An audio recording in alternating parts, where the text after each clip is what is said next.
Bana, safari ya klabu ya Simba inakwenda kutamatika hapo siku ya kesho majira ya saa 10 kamili dhidi ya Stellenbosch ya pale nchini Afrika ya Kusini, mechi ambayo itachezwa majira ya saa 10 kamili.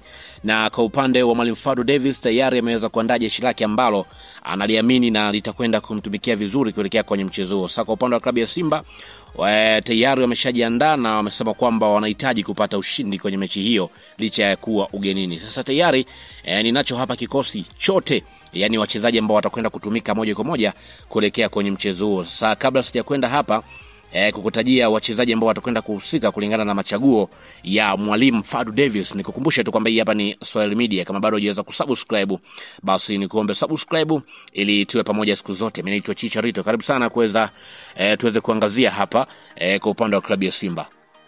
Sasa magolikipa wawili ambao watakwenda kutumika moja kwa moja kuelekea kwenye mchezo huo, yupo golikipa Ali Salim. Kijana huyu tunafahamu ni mchezaji ambaye amekuwa yuko vizuri kweli, lakini pia yupo golikipa Moussa Kamara, maana kwamba hao ni magolikipa ambao watakwenda kuhusika moja kwa moja kuelekea kwenye mchezo huo. Lakini pia kwenye eneo la walinzi ambao watakwenda kuhusika kuelekea kwenye mchezo huo, yupo David Kameta Duchu, lakini pia yupo Valentino Nouma, wakati huo pia yupo Shomari Kapombe, lakini pia yupo Abdulrazak Hamza, lakini pia yupo Mohamed Hussein, wakati huo pia yupo Chamuka Rabu, wakati huo pia yupo Chefondo Malone. Bwana Chefondo Malone ameweza kurejeshwa sasa moja kwa moja kuelekea kwenye mechi ya hapo kesho dhidi ya Stellenbosch. Lakini pia nikiachana kwenye eneo hilo la mabeki ambao watakwenda kuhusika, nikienda kutizama kwenye eneo sasa la viungo, yupo Fabrice Luamba Ngoma kuelekea kwenye mchezo huo kama kawaida, lakini pia yupo Awesu, moja mchezaji ambaye amekuwa ni muhimu pia.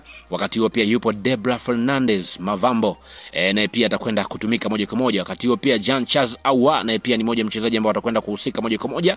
Wakati huo pia yupo Agustino Okejefa, naye pia yupo kama kawaida, kama ilivyo pia kwa upande wa Yusuf Kagoma, naye yupo kuelekea kwenye mchezo huo.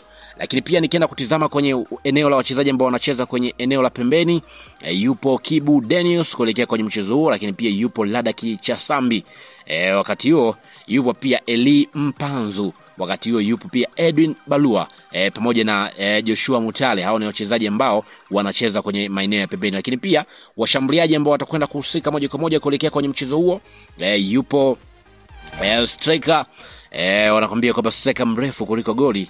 Hapa ninamzungumzia moja kwa moja Steven Dese Mukwala, maana kwamba atakwenda kuhusika moja kwa moja. Wakati huo pia Leonel Ateba Mbida naye pia yupo moja kwa moja kuelekea kwenye mchezo wa siku ya